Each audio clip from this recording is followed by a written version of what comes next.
Ladies and gentlemen, boys and girls, children of all ages, this is the great and powerful Zilla, and thank you for tuning in. Today I'm going to review this ship. This is the Soviet make believe destroyer, the Khabarovsk. Khabarovsk is a coastal town in the Soviet Union, and this was an idea, it was never actually built. So, again, we have another ship from the land of imagination. It is a humongous destroyer. It was designed to be a destroyer leader. Now, the closest you can come to this ship, the ships that were actually built, were the Leningrad class of destroyer leaders that actually were used during World War II. Most of them, after the siege of Leningrad was lifted, most of them didn't do much of anything. So ships like the Minsk, the premium ship, the Leningrad, at tier, what is that, tier 7. So that's about as far as you're going to go as far as real Soviet destroyers go. Okay? So at the Minsk, the Soviet tree splits and it comes down to here with the Grozavoy, which is roughly equivalent to like the Gearing or the Z-52. And then you come down this way, straight down to a gunboat, and that is the Khabarovsk. And there's really not much of a comparison to any other destroyer in the game. And I'll explain what I mean by that. But anyway, let's look at what we've got in the game itself. First of all, I did the Khabarovsk because I just happened to be doing the final, last personal assignment to get the unique upgrade. This is the last one I have to get, and I'm on the last part, the 40,000 base XP, fast and loud, in which you get heavyweight artillery. As to what that does, I don't know. I'd have to look it up online. I haven't looked it up yet. But if it's like the other upgrades, you might use it, you might not. For example, in the Grozvoy, I got the unique upgrade for that, right? But, I'm sorry, that's the wrong slot. It takes up the 6th slot, and this would have been a good to go, except there's a game breaker here, and if you look at the bottom of that, you'll see torpedo tube reload time plus 10%. The torpedoes on this ship are what makes it viable. Outside of that, no, I can't see using this at all. Okay, because you're not only slowing down your main turret, but you're increasing your torpedo reload time, and that's really the thing that makes this ship kind of viable, okay? Because it is enormous. And while this ship is big and its concealment is bad, this is even worse. The concealment on this ship with captain skill and concealment module is 7.9 kilometers. That's an embarrassment. Almost 8-kilometer detection range for a destroyer. Not to mention the fact that that detection range outranges your torpedoes. Your torpedoes can only go out to 6 kilometers. And they're slow at 53 knots. Okay? So this is not a torpedo boat by any way, shape, or form, means, or whatever else. Okay? Artillery-wise, she does get a lot of firepower. She gets 4 turrets with 2 guns of 130 millimeters. Okay, they can pump out a fearsome amount of firepower. Not as fast as a ship like Tarugamo, but it's a fair amount and in short order. Okay, and it has a rather flat trajectory, so you're going to hit things rather quickly. Survivability wise, she gets 22,500 hit points. Compare that to, say, for example, the Grozvoy, and she gets 20,000. Okay? And you can compare it to other destroyers in the game at tier 10, for example. I'll just scroll on down to the American Gearing, which has a survivability of 19,000. So she's got a pretty good health pool as far as destroyers go. If there's one thing this ship does shine at, though, it is this: speed. This ship flies. Base is 43 knots. With flags, you can get that even higher. Okay, probably around 45 knots. All right, so this ship can fly. However, its rudder shift is horrible and its turning circle is enormous. You are basically a fast moving, drunken pig on an ice rink. That's it. Okay? You're going to get detected. Hell, destroyers have it rough anyway. At tier 10, you're getting radar, you're getting hydro, and if there's a CV, you're going to get spotted that way. This ship can be spotted 2 states away. So you're not really going to hide in this ship. Well, what's it good for? I've been given all kinds of advice on this ship. Some of my friends say, well, you take it out on the flank and you harass the enemy. As soon as anyone sees this ship, they're going to shoot at it. Well, one of the reasons is this doesn't have the damage mitigation that other destroyers have. Soviet destroyers do not get damage mitigation from battleship AP. Okay?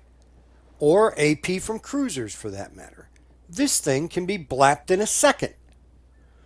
You shoot at a Shimakaze with AP, odds are you're going to get over penetration 9 times out of 10.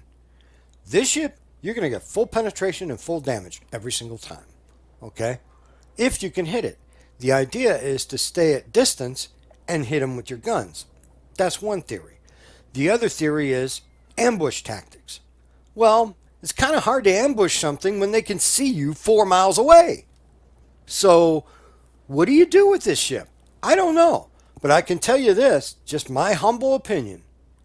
Once I'm done with this unique upgrade, this is going to be a co-op ship, and nothing more and nothing less. I am not taking this in a competitive in any way, shape, or form. I know many of you out there can get on this ship and do wonderful with it. I can't. For whatever reason, I can't make this destroyer work for me. I like it. It's a nice destroyer. It's fast. It's speedy. But I can't make this ship work for me. Okay? And you can suggest anything you want to, but it's just not in my DNA, I guess. I just can't seem to get it to work. So I die a lot in this ship. So if you can't win with quality, you win with volume. And you just keep plugging away with the ship until you've got the unique upgrade. The unique upgrade is important to me because Wargaming, in their infinite wisdom, has decided to bury it behind that research bureau nonsense. Okay? And I refuse to use the Research Bureau for anything because it is, in my opinion, the NTC just repackaged and in a different ribbon in a different box and then presented to us, okay, with a large shovel to carry all the bull that goes along with it. Okay? So, no, you're going to gate the unique upgrades behind the Research Bureau to force people who need or want the unique upgrade to use the damn Research Bureau. That's cheap. That's cheesy. I refuse to comply. Okay? Fortunately, I had this ship before they came out with that nonsense. I've been working on the unique upgrade for a long time. Not really invested a lot into it. I was like, well, I'll get it when I get it. And then when they put this time scale up there, because you can get it through missions to the end of the year, this calendar year. As of this latest patch, you're no longer able to get the missions. Well, I already had the missions. So I'm going to finish those out, and that will end all of my unique upgrades as far as the missions go. I am not going to get unique upgrades through the Research Bureau in any way, shape, or form. So if they come out with any new ones in the future for future tier 10s, oh well, I'm just not going to get them. I refuse to participate in the Research Bureau at all. Okay? To me, that is not only a really a sleazy mood on the part of Wargaming to get people to use a mechanic that they put into the game that nobody really wanted to begin with. All right? And since nobody's using it now, this is my opinion. I don't have any data to back it up. But I believe that as far as the Research Bureau goes, most people that were going to use it have already done it. They've got their Ohio, they got their Colbert, they've got what they wanted to out of it, and they left it alone. And since then, it's been sitting pretty much dormant, and not a lot of people have been doing anything with it. If that doesn't apply to you, I apologize. But it's my opinion as far as wargaming goes, they're driven by spreadsheets, right? Everything they do is dictated by an Excel spreadsheet. So they see that well, nobody's using this, and we invested X amount of dollars into developing this. We have to get people to use it, so they're going to take the unique upgrades and they're going to throw them into the Research Bureau to quote unquote force people to use the Research Bureau if you want the unique upgrade. Okay? One of the things that kind of cheeses me a little bit about this is that when regards to the unique upgrade, if you go look at your mission for it, right, it's very cryptic. It tells you what it is, but it doesn't tell you what it does. So, there's no negative on there. There's got to be a negative on there. Okay? I don't know what it is. I'd have to look it up on Google. So, anyway, I'm going to take this into a random battle, and we're going to see what we can do with it. All right? Talk to you then. Okay, as usual, I take a look at the enemy roster, and I see what I'm facing. And I see there's some radar up there. Um, you know, looking at some of the cruisers that are going on. I'm looking at destroyers and seeing what I've got to face. So, you know, and just take a look and see what you're up against. And uh, pretty much when in this ship, Action for me, stations. uh, I'm like, okay, how can I die this time? Right? Okay.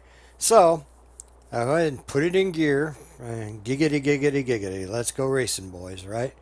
So it gets up to speed fairly okay. Yeah, I'm heading for C cap. And I'm going to bury myself behind the island and try and cap C. So, not very exciting. But again, this destroyer to me, Let's it give him a has an hard time. identity crisis. It doesn't know what it wants to be. It's really more of a cruiser disguised as a destroyer than it is a destroyer. It's not stealthy at all. But there are times that you can use the enemy's own mistakes and game mechanics to kind of ambush them. And I'll show you what I mean here in a minute. Okay? So I'm not going to get out on the flank. Anybody that's played this map knows on the right side of the map, there's a little island right about, oh, what is that? E8. And there's always cruisers behind that island. There's always something back there. And there's no way, if you look at the dashed line around my ship, that's the detection range. There's no way I'm going to get past that without being detected. Okay? So I'm really kind of boxed in here as far as that goes. So I move up and I get behind the island and I start to cap. And I'm just going to watch how things unfold. Now, fortunately for me, I had a pretty good team, and behind me, if you look at the ships down to the south, they're kind of spreading out in a angled line to support me with, some gunfire. So I move up here, I get behind the island, and I'm going to sit here and cap. All right. Right now, the cap is being contested by somebody else, and then it's not. So that tells me that a destroyer poked in there, decided it wasn't a good idea, couldn't detect me, and they're backing off. Now, they're doing one of two things. They're either scooching off to the right to try and flank around, or they're coming down the island on the left, in between those two islands in that channel, to try and torp me. Okay? They know somebody's here, and they got a pretty good idea of where that somebody is. But you see some torps coming down? Those are from the Zao. So those are the Zao torps. They're coming down that way. Okay? There's Smolensk over there. That's a very dangerous enemy for me. Okay? And the Smolensk is posting up behind the island. So I know it's not his torps. It's got to be the Zao's torps. Okay? So I'm going to back it up here. I've already capped. So we got C. And they're shooting at my team behind me. Okay? They're not shooting at me. They're going over my head. It's like watching fireworks. And they're shooting at the Wooster here. Yeah, no surprise there, right? If you play the Wooster, you know as soon as you're spotted, everybody wants to kill you. Those are the Smolensk torps. They're coming down the pike, okay? And on the other side of the island, there's a Shimakaze. So for a moment here, I'm thinking, okay, what can I do? How can I make this work? What I want to do is ambush. But unless the enemy team helps me, I'm not going to be able to ambush them. So I very carefully poke around the corner here to see what's going on. And lo and behold, there's a smoke screen. And there's a battleship firing out a smoke screen. He can't see me. I could get right up on top of him, and he'd never see me. I'd die because of all the cruisers around, but I could take out a battleship. So we're going full on Leroy Jenkins, right? So I'm going to go in. We're committed now. We're going to go in. I'm bending around the corner of this island. Come on, come on, come on, come on. Here we go. Faster, faster, faster, faster, faster. Get up to speed, get up to speed. Don't get caught on the island. It's my only chance. Leroy Jenkins. And the battleship sees me, and all of a sudden he's like, oh, crap.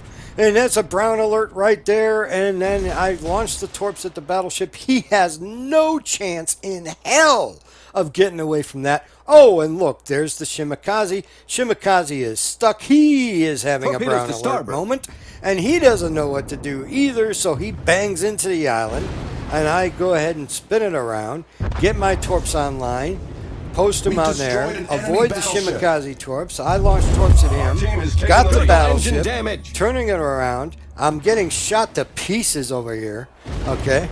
Of course, the first words out of the mouth of the computer is critical engine damage, right? Okay, you're always going to get that no matter what you put on your ship. All right, so I nail the Shimakaze, and I spin it around. I try to escape, and nope, not going to happen. Blam, I'm done. But 2 for the price of 1. I'll take it. And that's the Shimakaze, guys. You know, good luck with it. Until next time, you guys be good to each other, and have a great, great day. Bye.